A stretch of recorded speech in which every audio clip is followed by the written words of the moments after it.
Imagine the harsh, unforgiving Eurasian landscape 50,000 years ago. A small tribe of early humans is hunting mammoths, struggling for daily survival. Suddenly, without any magical portal or dramatic explosion, a massive, fully illuminated modern Walmart appears right in the middle of the Paleolithic tundra. The automatic doors are humming, the shelves are fully stocked, but there is no one inside. This is the ultimate scientific thought experiment. We are dropping exactly one average-sized, fully operational modern supermarket into the Stone Age. Everything inside works perfectly on day one. Every bag of chips, every bicycle, every painkiller, and every power tool is waiting in its designated aisle. But there are absolutely no modern humans and no global supply chain to refill it. We are not using magic. Once the building arrives, every single event that follows will be dictated entirely by the real laws of physics, chemistry, biology, and human anthropology. Could this one building permanently accelerate human civilization? Or would it become a biological death trap? To answer this, we are going to track the fate of this Paleolithic Walmart chronologically. We will look at who discovers it first, what happens when the massive diesel generators finally run out of fuel, how ancient hunter-gatherers would actually use modern camping gear, and finally, what archaeologists would dig up 50,000 years later.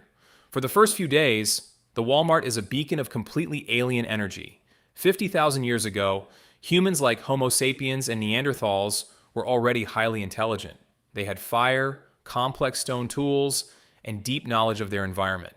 So, when they see a sprawling concrete box glowing with artificial white light in the middle of the night, they do not immediately run inside. Their survival instincts tell them that bright, unfamiliar things usually mean danger.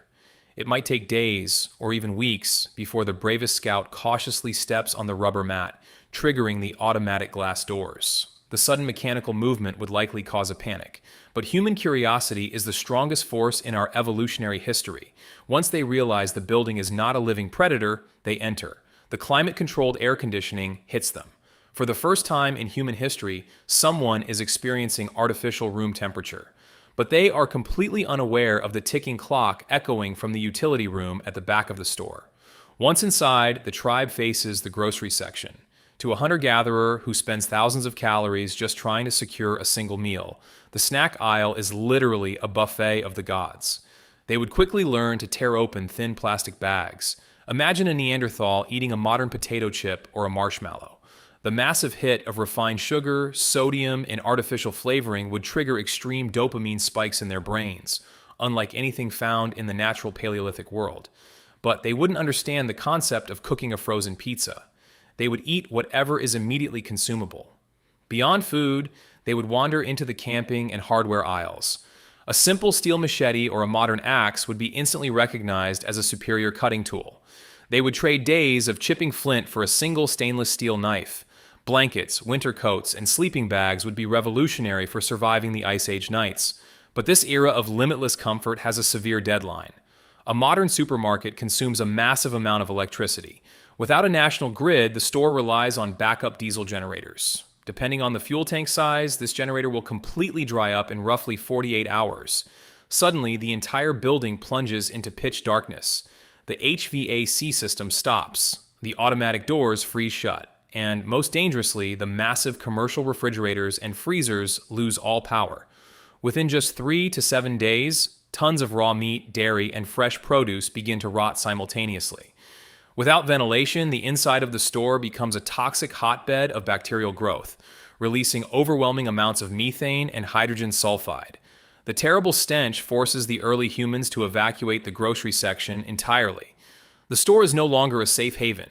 The eastern half is now a biological hazard zone. But what happens when they run out of the easily accessible snacks and turn to the rest of the store?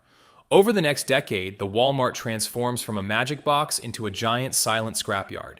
The batteries and flashlights degrade and leak within a few years.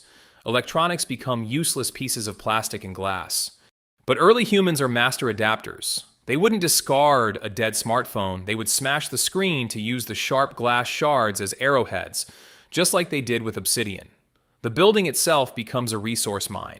They would rip aluminum from the shelving units to shape into spears. Nylon ropes from the outdoor section would be used for hunting traps. Shopping carts would be dismantled for their sturdy steel bars.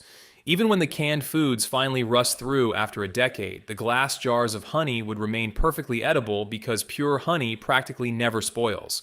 But nature always reclaims its territory. A few generations later, the humans have stripped the store of its useful tools. But without the maintenance of modern civil engineering, the massive concrete and steel structure is about to face the ultimate test of time. What exactly would be left 50,000 years later?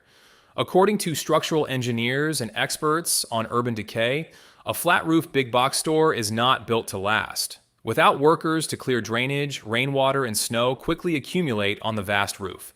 Within 50 to 100 years, the heavy steel trusses rust and the entire roof collapses inward, crushing what remains of the aisles.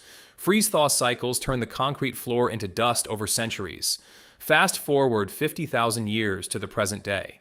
If archaeologists were excavating this specific site, they wouldn't find a Walmart. They would find a bizarre, compressed geological layer of synthetic polymers, heavily oxidized iron dust, and microscopic shards of ceramic and glass.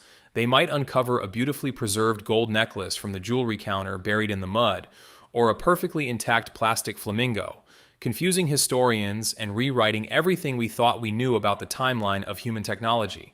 But did this single Walmart change the course of human evolution? The scientific answer is no. A few steel knives and a lifetime supply of calories for one small tribe would not launch humanity into the space age. Without the knowledge of metallurgy to forge new steel or the agriculture to grow new food, the products eventually break, rot, or run out. The real power of Walmart is not the items on the shelves. It is the invisible global civilization that made those items possible.